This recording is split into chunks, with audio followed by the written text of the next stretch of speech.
Hello guys, आपका स्वागत है physics PYQ for NEET JEE and CBSE में। अगर आपको कॉन्सेप्ट अच्छे से समझ में आ जाए तो वीडियो को लाइक करना और हमारे चैनल को सब्सक्राइब करना मत भूलना। अब इस क्वेश्चन में क्या कह रहा है, two cars start to move simultaneously. दो कार जो है स्टार्ट करती हैं मूव करना साइमल्टेनियसली, एक साथ, with the same speed. Initial speed दोनों कार की सेम है। From point A to B, A से बी के बीच में ट्रेवल करती हैं और दोनों कार स्टार्ट में जो स्टार्ट करती हैं साइमल्टेनियसली, यानी कि एक साथ स्टार्ट करती हैं और ए से बी के बीच में ट्रेवल करेंगी। The first moves in a straight line connecting A and B. जो फर्स्ट कार है वो ए से बी के बीच में स्ट्रेट लाइन में ट्रेवल करेगी यूनिफॉर्मली। दैट मींस जो कार वन है उसकी जो स्पीड है कांस्टेंट है, चेंज नहीं हो रही है। यूनिफॉर्मली मतलब कांस्टेंट स्पीड से जो है कार वन ट्रेवल कर रही है। And the second one on the bypass road, और जो सेकंड कार है वो बाईपास रोड से ट्रेवल करेगी, made as a half circle connecting the same point. A और बी पॉइंट को कनेक्ट करते हुए जो सेकंड कार है वो एक हाफ सर्कल में ट्रेवल करेगी जो कि एक बाईपास रोड है। The speed of the second uniformly increases. जो सेकंड कार है उसकी स्पीड जो है इंक्रीज करती है यूनिफॉर्मली। जो फर्स्ट कार है वो सेम स्पीड से ट्रेवल करती है और जो सेकंड कार है उसकी जो स्पीड है कॉन्स्टेंटली इंक्रीज करेगी, यूनिफॉर्मली इंक्रीज करेगी। ये ध्यान रखना है पॉइंट। सेकंड कार की जो स्पीड होगी वो इंक्रीज करेगी uniformly, so that at the end of the path its speed is double. वो इस तरह से मूव करती है कि जब एंड पॉइंट पर पहुंचेगी सेकंड कार, जब एंड पॉइंट पर पहुंचेगी, हमारा एंड पॉइंट क्या है बी, जब बी पॉइंट पर पहुंचेगी सेकंड कार, उसकी स्पीड डबल हो जाएगी। सेकंड कार की स्पीड डबल हो जाएगी। फर्स्ट कार हमारी कांस्टेंट स्पीड से मूव कर रही है, यूनिफॉर्मली मूव कर रही है, लेकिन जो सेकंड कार है उसकी स्पीड इंक्रीज होगी यूनिफॉर्मली और एंड पॉइंट पर सेकंड कार की जो स्पीड है वो डबल हो जाएगी।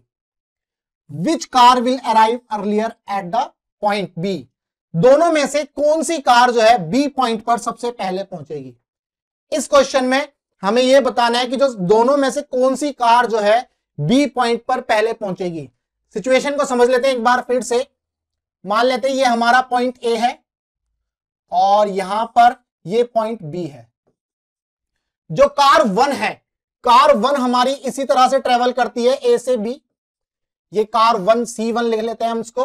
कार वन जो है ए से बी तक स्ट्रेट लाइन में ट्रेवल करती है और इसकी जो इनिशियल वेलोसिटी मान लेते हैं u, और यही इनिशियल वेलोसिटी इसकी सेम रहेगी। ये कार जो है सेम वेलोसिटी से ट्रेवल करेगी, यानी कि हर जगह इसकी स्पीड, अगर इसकी कार वन की इनिशियल स्पीड u है तो फाइनल स्पीड भी इसकी u होगी। ये पॉइंट क्लियर है, क्योंकि कार ए जो है कांस्टेंट वेलोसिटी से या यूनिफॉर्मली मूव कर रही है, स्ट्रेट लाइन में ए से बी तक मूव कर रही है। और जो कार बी है, यानी कि सेकंड कार ले लेते हैं हम, ये सेकंड कार ले लेते हैं भाई C2। सेकंड कार जो है एक हाफ सर्कल बनाते हुए बाईपास रोड से ट्रेवल करती है। सेकंड कार एक हाफ सर्कल बनाते हुए एक बाईपास रोड से ट्रेवल करती है। सेकंड कार की जो इनिशियल स्पीड है वो u होगी। ये क्वेश्चन में दिया है, दोनों सेम स्पीड से साइमल्टेनियसली स्टार्ट करती हैं इनिशियल पॉइंट पर, और ये कार जब एंड पॉइंट पर पहुंचेगी, जो सेकंड कार है जब एंड पॉइंट यानी कि बी पर पहुंचेगी तो इसकी फाइनल वेलोसिटी 2u हो जाती है। ये सिचुएशन दी है क्वेश्चन के अंदर। हमें यह बताना है कि जो बी पॉइंट पर कौन सी कार सबसे पहले पहुंचेगी, इस क्वेश्चन में यह बताना है। तो हम ये कैसे बताएंगे, आप खुद सोचो। जब क्वेश्चन में यह पूछा है कि बी पॉइंट पर कौन सी कार पहले पहुंचेगी, यानी कि क्या पूछा आपसे, टाइम पूछा है। टाइम पूछा है भाई। अगर आप दोनों का टाइम निकाल पाओ तो आप इस क्वेश्चन को सॉल्व कर पाओगे। जिसका भी टाइम कम होगा वो कार पहले पहुंच जाएगी, जिसका टाइम ज्यादा होगा वो कार तो लेट पहुंचेगी, देर से पहुंचेगी। तो हमें बेसिकली यहां पर टाइम निकालना है। तो टाइम कैसे निकालेंगे, पहले फर्स्ट कार की बात करते हैं। देखो ए से बी, इसको मान लेते हैं डिस्टेंस ए बी, जो डिस्टेंस है इसको x मान लेते हैं हम। ए बी डिस्टेंस x मान लेते हैं। ए से बी तक कार ए जो है कितनी डिस्टेंस ट्रेवल करेगी, x डिस्टेंस ट्रेवल करेगी। तो अगर स्पीड की बात करी जाए, कार 1 की इनिशियल स्पीड u है, फाइनल स्पीड भी u है। इसका मतलब कार 1 की जो स्पीड है हमेशा u ही थी। मान लेते हैं कार 1 को a से b तक पहुंचने के लिए t1 टाइम लगता है। कितना टाइम लगता है? t1 टाइम लगता है। कार 1 को a से b तक पहुंचने के लिए t1 टाइम लगता है, यहां लिख लेते हैं t1 टाइम लगता है। तो यहां से हम निकाल सकते हैं स्पीड क्या होता है? स्पीड क्या होता है? Distance upon time. तो स्पीड हमारी u है, डिस्टेंस हमारी x है और टाइम हमारा t1 है। तो यहां से हम t1 लिख सकते हैं x अपॉन में u। ये फर्स्ट इक्वेशन आ जाती है हमारी, x अपॉन में u। अब सेकंड क्वेश्चन, सेकंड कार की बात करते हैं। सेकंड कार की इनिशियल वेलोसिटी u है, सेकंड कार की इनिशियल वेलोसिटी u है और फाइनल वेलोसिटी 2u है। ये क्वेश्चन में दिया है। तो इसका मतलब, या स्पीड, इस केस में स्पीड दी है, तो स्पीड जो है इनिशियल पर u है, फाइनल पर 2u है। तो इसका मतलब हम क्या करेंगे, इसमें एवरेज स्पीड निकाल लेंगे। हम इसमें क्या करेंगे? एवरेज स्पीड निकाल लेंगे। तो एवरेज स्पीड क्या होगी भाई? एवरेज स्पीड इस केस में, सेकंड कार के केस में एवरेज स्पीड निकाल लेंगे 2u plus u, 2u plus u upon में 2, दैट मींस 3u अपॉन में 2। This is the average speed.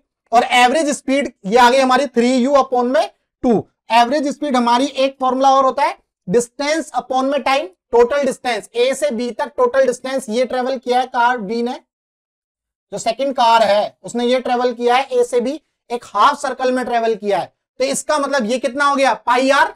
ये कितना हो गया? पाई आर, है ना। तो पाई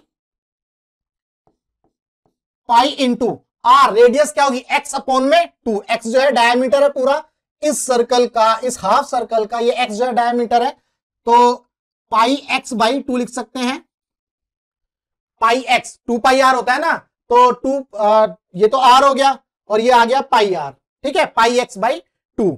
यहां से 3u अपॉन में 2 is equal to pi x upon में 2। ये आ गई डिस्टेंस। और टाइम कितना लगा इसको? सेकंड कार के लिए हम टाइम ले लेते हैं, मान लो t2, तो ये आ जाएगा हमारा t2। तो यहां से हम t2 निकाल सकते हैं, यहां से हम t2 निकाल सकते हैं। ये 2 से 2 कैंसिल कर दो, तो t2 निकालेंगे हम, यहां से t2 आ जाएगा पाई x अपॉन में 3u, दैट मींस पाई क्या है हमारा? 3.14 अपॉन में 3 एंड x अपॉन में u। अब आप t2 देखो और t1 देखो। t1 हमारा ये है और t2 हमारा ये है। ये वाली जो टर्म है 3.14 अपॉन में 3, ये जो है ग्रेटर देन 1 है। ये वाली जो टर्म है ग्रेटर देन 1 है, 3.14 अपॉन में 3। इसका मतलब जो t2 है, t2 हमारा, और ये x अपॉन में u हमारा किसके इक्वल है? t1 के। तो इसका मतलब t2 हमारा जो है ज्यादा है t1 से। t2 जो है हमारा किससे ज्यादा है? t1 से ज्यादा है। जब t2 हमारा t1 से ज्यादा है तो t1 किसका टाइम है? कार 1 का। तो इसका मतलब कौन सी कार सबसे पहले पहुंचेगी? जिसका टाइम सबसे कम होगा वो कार सबसे पहले पहुंचेगी। तो हमारी जो फर्स्ट कार है वो सबसे पहले पहुंचेगी। क्लियर है? तो इस क्वेश्चन में जो है हमने स्पीड और एवरेज स्पीड का कॉन्सेप्ट यूज किया है, उसकी हेल्प से हमने ये बताने की कोशिश करी है कि कौन सी कार सबसे पहले पहुंचेगी। तो इस क्वेश्चन का आंसर आया फर्स्ट।